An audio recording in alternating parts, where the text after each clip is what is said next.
नमस्कार निवेशकों, Indian investor of the year के इस अंक में आपका हार्दिक अभिनंदन। आपने 21 फरवरी को पोस्ट किया गया हमारा पिछला अंक देखा और सराहा, उसके लिए बहुत बहुत धन्यवाद। जैसा कि मैंने उस अंक में अंदेशा जताया था, 22/2/2022 व उसके बाद कुछ महत्वपूर्ण घटनाएं घटित हुई हैं जिन्होंने इस बात की पुष्टि कर दी है कि बाजारों का लगभग 18 महीने का हवाई सफर अब समाप्त हो गया है और हम एक मंदी के दौर में प्रवेश कर चुके हैं।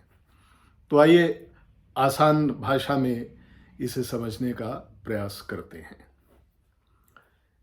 आगे बढ़ने से पहले एक डिस्क्लेमर दे दूं, यहां दिया जा रहा विश्लेषण मेरा निजी मत है तथा बाजार में निवेश करने से पूर्व अपने वित्तीय सलाहकार से अवश्य सलाह ले लें। 22/2/2022 एक महत्वपूर्ण तिथि थी और उस दिन रूस के द्वारा यूक्रेन पर नीति स्पष्ट कर दी गई थी तथा उसके 2 दिन बाद हमने देखा कि किस प्रकार रूस ने यूक्रेन पर धावा बोल दिया। आज 4 दिन के बाद मेरा ये आकलन है कि ये संघर्ष लंबा चलने की पूरी उम्मीद है, क्योंकि नाटो देशों के कुछ सदस्यों की ओर से जो स्टेटमेंट्स आ रहे हैं उससे ये उम्मीद बनती है कि स्थिति गंभीर होने की पूरी संभावना है। बाजारों को बुल रन जारी रखने के लिए स्थिरता की तलाश रहती है, जो अभी बाजार में आना नामुमकिन सा दिखता है। इस विवाद के चलते क्रूड ऑयल, गैस तथा मेटल्स की कीमतों में बहुत तेज उछाल देखा जा सकता है, जो विश्व के इकोनॉमिक आउटलुक के लिए बहुत नेगेटिव है। इसके अलावा इंटरेस्ट रेट्स में बढ़ोतरी तथा लिक्विडिटी की कमी, जिसका संकेत सेंट्रल बैंक्स द्वारा दिया गया है, कभी भी अनाउंस किया जा सकता है। भारत के लिए हमारी अपनी अलग चुनौतियां हैं। एनएससी घोटाले पर सीबीआई द्वारा पहली गिरफ्तारी हो चुकी है। आनंद सुब्रमण्यन को सीबीआई द्वारा गिरफ्तार किया गया है और जल्द ही एनएससी को पर्दे के पीछे से चला रहे इस योगी के ढोंग पर से पर्दा उठने की पूरी उम्मीद है। एनएससी घोटाले में कई सरकारी अधिकारी, ब्रोकर्स आदि पर भी गाज गिर सकती है, जो बाजारों के लिए घातक सिद्ध होगा। विदेशी निवेशकों का भरोसा तो भारतीय बाजारों से पहले ही उठ चुका है।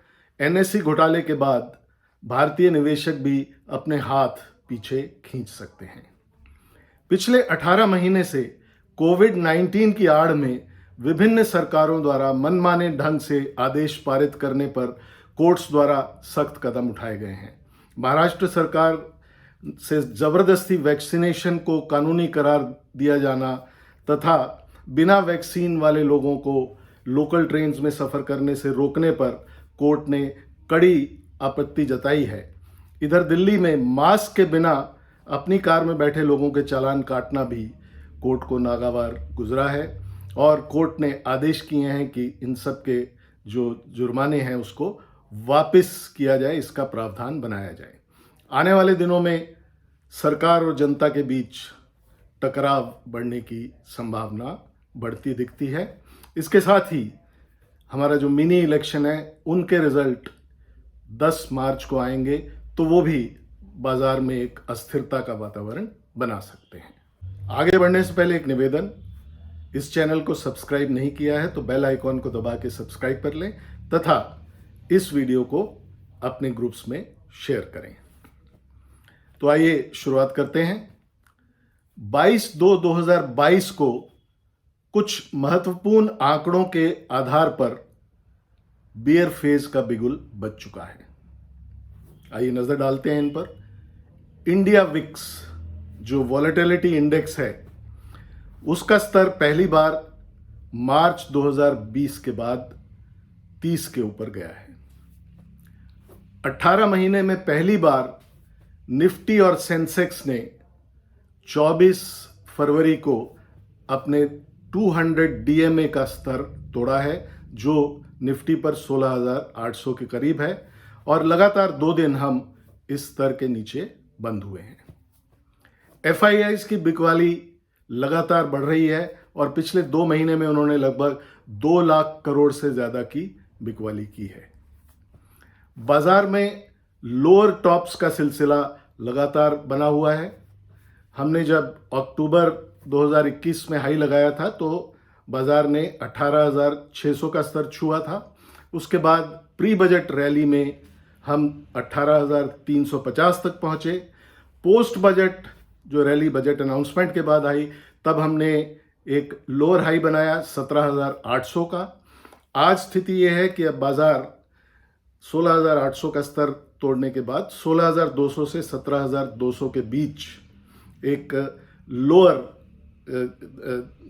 टेरिटरी में आ गए हैं और उम्मीद है कि पिछली बार जो हाई हमने लगाया था 17,800 का, इस बार वो हाई उससे कहीं नीचे होगा, 17,200 के आसपास।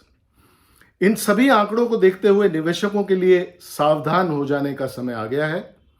यदि आपने लंबी अवधि का निवेश किया है जो 3 वर्ष से अधिक है, तो बाजार में भले ही आप निवेशित रहें तथा म्यूचुअल फंड में की गई अपनी SIPs को विधिवत रूप से जारी रखें।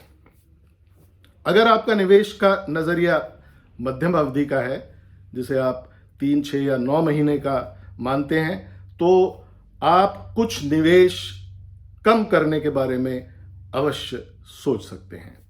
अपने पोर्टफोलियो को डाइवर्सिफाई करने के लिए आप कुछ पैसा इक्विटी से निकाल करके गोल्ड और सिल्वर ETF में डालें तो ये एक अच्छा विकल्प होगा, क्योंकि जैसे जैसे अस्थिरता की स्थिति बढ़ेगी गोल्ड और सिल्वर की कीमतें ऊपर जाने का संयोग बनेगा। और ये भी आकलन आ रहे हैं कि 1 वर्ष में गोल्ड की कीमत 60,000 के पार और सिल्वर की कीमत 1 किलो की 75,000 के पार जा सकती। हमारे आकलन के अनुसार अभी तक बाजार ऊंचे वैल्यूएशंस पर ट्रेड कर रहे थे। अब यहां पर सस्टेन कर पाना बहुत मुश्किल होता जा रहा है। फॉरेन एनालिस्ट द्वारा USA के बाजारों डाउ जोन्स तथा S&P 500 में 50% तक की गिरावट का अंदेशा जताया गया है आने वाले 2 से 3 महीने में, क्योंकि वहां इन्फ्लेशन 40 वर्ष के उच्चतम स्तर पर है और फेडरल रिजर्व द्वारा लिक्विडिटी कम करने की अनाउंसमेंट कभी भी आ सकती है। इस स्थिति में भारतीय बाजारों में भी 30 से 35% की गिरावट आ सकती है। उच्चतम स्तर से निफ्टी में हमने अभी 10% की गिरावट देख ली है तथा 20 से 25% की गिरावट यहां से भी और आ सकती है अगले 2 से 3 महीने में। फिबोनाची सीरीज के आधार पर 38.2% रिट्रेसमेंट के आधार पर यह स्तर बनता है 14,400। तो यही मेरे अनुसार कम से कम मार्केट यहां तक गिर सकते हैं और यही स्तर जो है वो मार्केट का फेयर वैल्यू भी है 2023 के आंकड़ों के आधार पर। और यदि गिरावट किसी कारणवश इतनी नेगेटिव स्थिति बन जाए तो और भी गिरावट तेज हो सकती है और बाजार निफ्टी में 12,000 के स्तर को भी छू सकते हैं। और अगर हम स्मॉल कैप और मिड कैप इंडेक्स देखें जो लगातार अपने 200 DMA से नीचे चल रहे हैं, उनमें गिरावट 50% तक भी हो सकती है। निवेशकों, विशेषकर नए निवेशकों के लिए, नए निवेश के लिए हमारी सलाह होगी कि आप कम से कम 14,400 निफ्टी के स्तर का इंतजार करें। निवेशकों को पैनिक में खरीद के लिए अपनी लिस्ट तैयार रखनी चाहिए, जिससे गिरावट में निवेश करने का मौका वो नहीं चूकें। हमारे अनुसार सरकार द्वारा प्राथमिकता के क्षेत्रों से अच्छे चुनिंदा शेयरों में निवेश आने वाले समय में फायदेमंद हो सकता है। कौन से हैं ये क्षेत्र, मैं कुछ नाम आपको बता देता हूं। ये सेक्टर्स हैं टूरिज्म एंड हॉस्पिटैलिटी, जिसमें होटल्स प्रमुख रहेंगे, टेक्सटाइल एक्सपोर्ट कंपनियां, मेटल्स में स्टील और एल्यूमिनियम के शेयर, रिन्यूएबल एनर्जी में सोलर और wind power, EV electric vehicle से जुड़े शेयर, वेल मैनेज्ड बैंक्स, दोनों पब्लिक सेक्टर और प्राइवेट सेक्टर, और इंश्योरेंस कंपनियां तथा सिलेक्ट फ्रंटलाइन IT शेयर। अगले अंक में हम इन क्षेत्रों के कुछ चुनिंदा शेयरों, इंडिविजुअल स्टॉक्स के बारे में भी चर्चा करेंगे।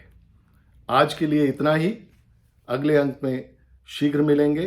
तब तक के लिए अपना ध्यान रखें और मार्केट पर नज़र बनाए रखें। नमस्कार।